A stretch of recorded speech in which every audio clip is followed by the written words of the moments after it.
मावखुलिनिफ्राय दिनै ससियेल मिडियानि गेजेरजों नोंथांमोनखौ दुलाराय बाथौ गौथुमनि जानानै इंराजि गोदान बोसोरनि 2022 मायथाइनि गासैनिसिमबो खुलुमनाय आरो सिबिनायखौ बावहरग्रोदों। बे ससियेल मिडियानि गेजेरजों मोनसे बाथ्राखौ खावलायनो सानदों। चिरां जिल्ला सम्पा दालां साखाथियाव सामथाइबारि मोनसे फेमिलि रिसर्स खुलिदों, बाथौ खेराइ फेमिलि रिसर्स।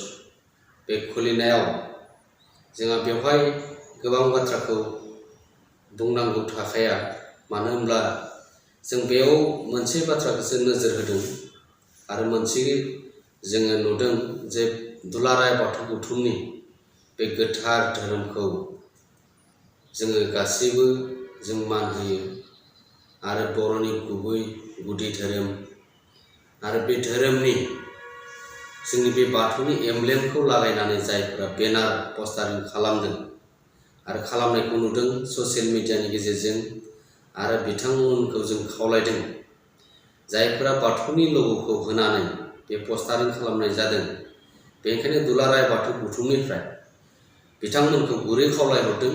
मानो होनोब्ला बिथांमोना मुंखौ होनानै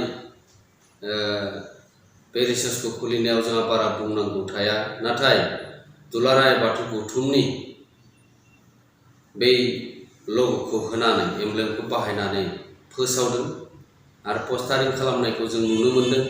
आरो बेनिखायनो बिथांमोन बिगोमाखौ जों गुरै खावलायहरदों, बे साननैनि गेजेराव बिथांमोना बै पस्टारिं एमब्लेम लागायनायखौ बोखांना लानांगौ। बेनिखायनो बेजों लोगोसे जायफोरा हटेल, रेस्टुरेन्ट आरो बबेयावबा बे गोथार एमब्लेमखौ बाहायनानै पस्टारिं खालामदोंब्ला बिथांमोनाबो बोखांना लानांगौ। मानो होनब्ला बर'नि गुबै धोरोम बाथौ धोरोमखौ जों गासैबो मान होखायो आरो बेजों लोगोसे जोङो सोरबा सासे सानैया बेबायदि गोसो बायदियै बाहायनायखौ जों नुनो मोनदों आरो बेखौ जोङो थाबैनो बोखांनो थाखाय दुलाराय बाथौ गौथुमनिफ्राय खुथारै खावलायदों। बेनिखायनो जोङो बे साननैनि गेजेराव बिथांमोनखौ जों खावलायदों